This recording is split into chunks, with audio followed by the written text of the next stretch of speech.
तैयार, ये स्टार्ट। उपाध्यक्ष महोदय, अगर भारत की आर्थिक व्यवस्था को हम देखें तो यह कहने में कोई त्रुटि नहीं होगी कि कृषि उसका आधार है। विराम। किसी भी देश की सामाजिक और आर्थिक स्थिति उस देश की भूमि की उत्पादन शक्ति पर निर्भर रहा करती है। विराम। यदि भूमि की उत्पादन शक्ति में कोई कमी हो जाती है तो उस देश की आर्थिक और सामाजिक स्थिति में भी कुछ परिवर्तन आरंभ हो जाता है। विराम। कृषि भारत के लिए एक आर्थिक व्यवस्था ही नहीं है, यह एक संस्कृति भी है। विराम। जो लोग आंदोलन में विश्वास रखते हैं, इनको पता ही होगा कि जितने भी आंदोलन इस देश में होते हैं वे समाज के नाम से, धर्म के नाम से, जाति के नाम से या राजनीति के नाम से होते हैं। विराम। ऐसे आंदोलनों में कोई भी समाज शामिल हो, लेकिन कृषि समाज उसमें शामिल नहीं होता है। विराम।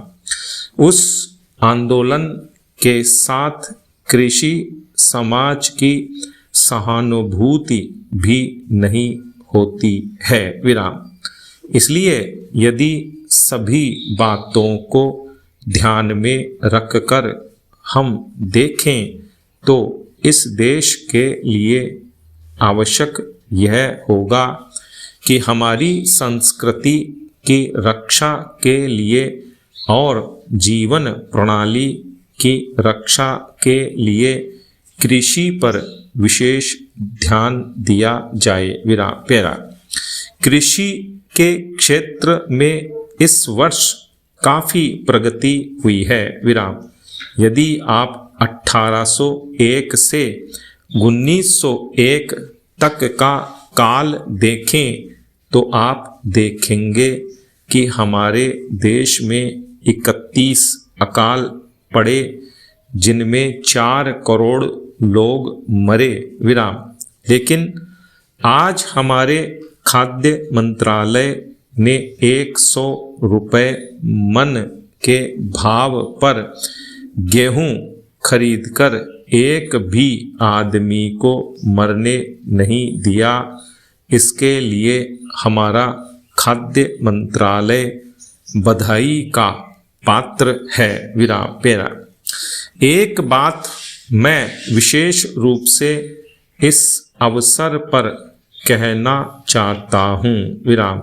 आजकल हम लोग मानव शक्ति पर ज़्यादा ध्यान न देकर पूंजी पर ज़्यादा निर्भर रहने की कोशिश करते हैं। विराम। आपको याद होगा लगभग 5 दशक पहले मैं जापान की आर्थिक व्यवस्था बिगड़ गई थी, लेकिन वहाँ के 60 लाख काश्तकारों ने कृषि शिक्षा के बल पर इतना अनाज पैदा करके दिखलाया कि आज वे 10 करोड़ आदमियों का पालन पोषण कर रहे हैं। विराम। वहाँ पर 30 ऐसे विश्वविद्यालय हैं जिनमें कृषि की शिक्षा दी जाती है, जिनसे 16,000 छात्र प्रतिवर्ष शिक्षा प्राप्त करके निकलते हैं। विराम। आज हमारे देश में पर्याप्त कृषि विश्वविद्यालय स्थापित हो चुके हैं। विराम।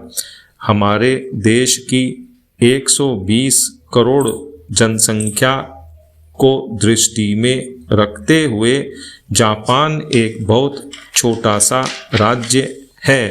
शायद हमारे राजस्थान से कुछ ही बड़ा है। विराम।